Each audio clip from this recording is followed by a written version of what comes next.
everyone, Jem here and welcome to my creative space.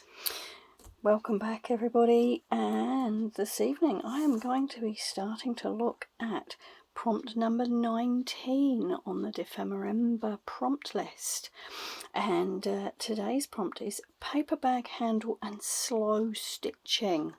Now I have to say I'm a lot more comfortable with this than I was yesterday.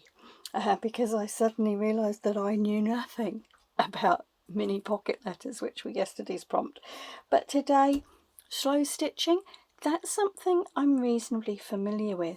And as I'm talking to you today, I'm going to just show you a couple of examples of slow stitching that I've already done.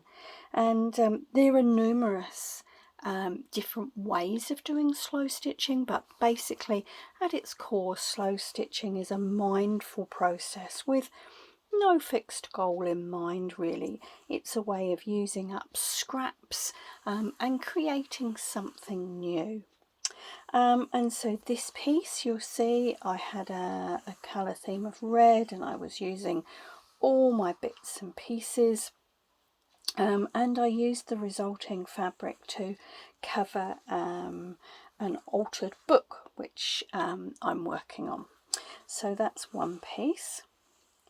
And here is another piece. Now I do eco printing and felting, and so every now and again I will order silk scarves for the purpose. And last time I did an order, I got a sample bag of little squares, and you can see lots of different squares here, and they were the squares that came from the company that I order my silks from, and they were just beautiful, and there's lots of different textures. I'll hold this up, I don't know whether you can see, but this bit here is like a velvet. This is more of a woven, and then we've got more classic silks here. But there were just some beautiful, beautiful textures in there, and I thought, gosh, what am I going to do with all these little pieces? And so, of course, I turned them into some slow stitching, and I've yet to decide what to do with the resulting piece of fabric, but I thought it was an ideal opportunity to show you what can be done with slow stitching. Now I've always found it easier to stitch onto a base, and this was stitched onto, I think this is a piece of,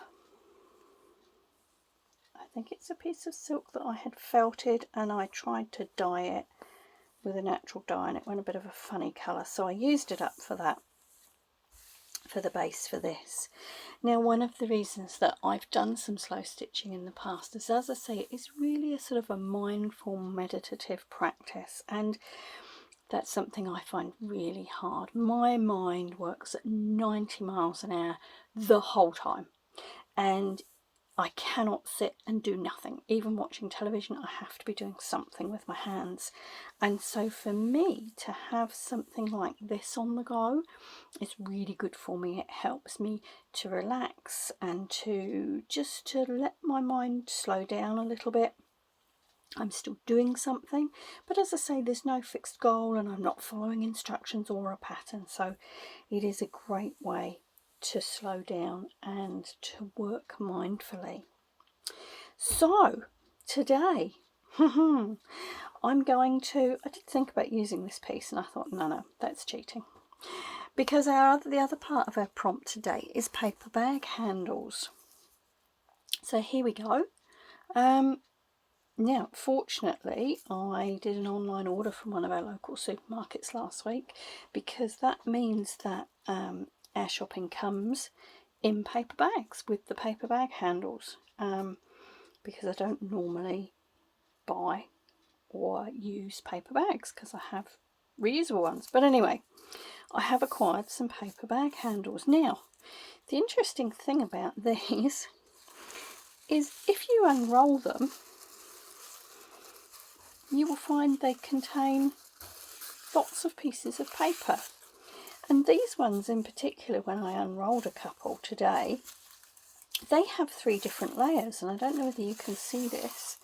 There's that colour, that colour and then a darker colour, and those were the 3 layers inside my paper bag handle, which I thought was very fortuitous. So I'm going to be using some of those. I'm also thinking that I might use some of the bag handles actually still rolled up as they are, and I have pulled out a whole heap of scraps.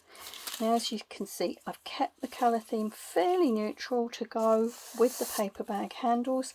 I've got a couple of pieces of green in here that I might throw in. I've got a piece of tupper cloth, and this lovely silk thread came with my samples, so I'm going to be using that mainly today to do the stitching. These are some more of those samples, and these I think are coffee dyed. Yeah, by the smell of them, they're coffee dyed. And again, I've got some scraps of silk which have got a bit of eco printing on. I've got a bit of this netting stuff that I've used previously in my journal. Some more bits of felted silk with some offcuts there. This is a piece of sheeting, cotton sheeting that I've coffee dyed. An odd bit of lace here, a piece of tupper cloth, did I already say that? And a piece of eco printed cotton. So they're going to be my materials to use. I've cut this to use as a base, and this is just an open weave piece of fabric, and I've cut this to fit on one of my journal pages. Now, slow stitching is, as I say, a meditative process. Some people I've seen design first and then stitch, you know, so they've got their completed layout first. For me personally, I will pick a piece, I will stitch it on, I'll pick another piece, I'll stitch it on, and I sort of build up like that as I go. My theory today is to incorporate the bag handles into my slow stitching, but it's not something that's really exciting to film, I've got to be honest. So this is going to be part 1 of my video, and I will come back maybe in a day, maybe in 2 days, with part 2, and you will be able to see what I've done and how I'm going to incorporate it into my journal. Hopefully that's a bit of a brief explanation of slow stitching. You can incorporate many things into it. You can incorporate buttons and dried flowers and all sorts of things, but I'll talk a little bit more about that when I come back. But for now, I'm off to have a little quiet meditative slow stitch, so I'll see you soon.